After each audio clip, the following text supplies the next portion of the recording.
تنورونو والا دي، چرګان والا دي، پی والا دي.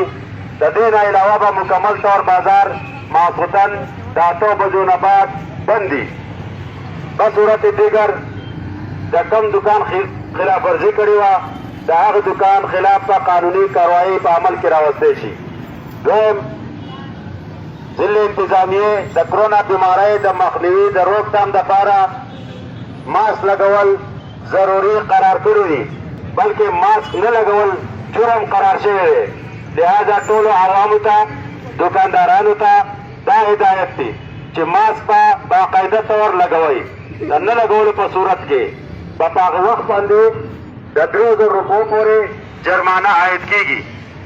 دکاندار به باقاعده طور په خپل دکان په دروازه یا په نمایه ځای باندې به بغیر ماسک نه دننه راتله منع دي.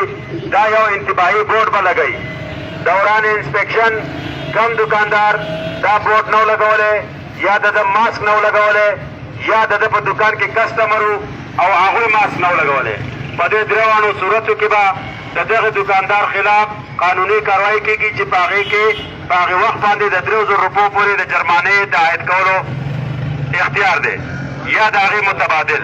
لہذا موږ ټول له پکار دي چې موږ د کرونا بیمارۍ